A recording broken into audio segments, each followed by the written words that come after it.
if me personally, if I wanted to, let's say, invest in, because you're from Toronto, correct? So let's say that I wanted to buy something in Toronto. I had the funds available. I found a lender in Toronto. I found a real estate agent.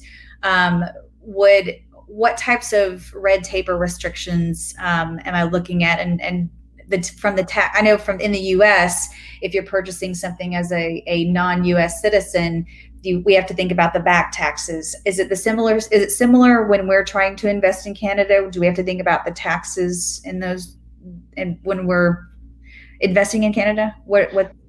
Absolutely. So yeah, the taxes is, I mean, we're a high tax jurisdiction.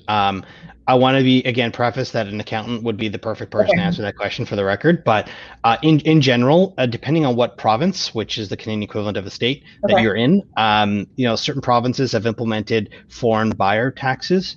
Okay. There was a lot of speculation happening in Canada for several years, predominantly in the Toronto area and in Vancouver.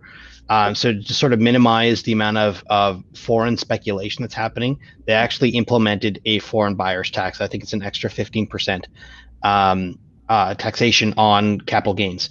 So in Canada, for a Canadian domestic situation, your primary residence is actually exempt from capital gains taxes, which is a really unique situation here. So if it's your primary home and you bought it, and let's say you're selling it to upscale to a new home, a Canadian wouldn't, and a Canadian resident wouldn't have to pay capital gains taxes on their primary residence. That's nice. So it's a huge plus. But We have a limit. I think it's $50,000 for an individual, and then it doubles if you have a spouse. It's $100K.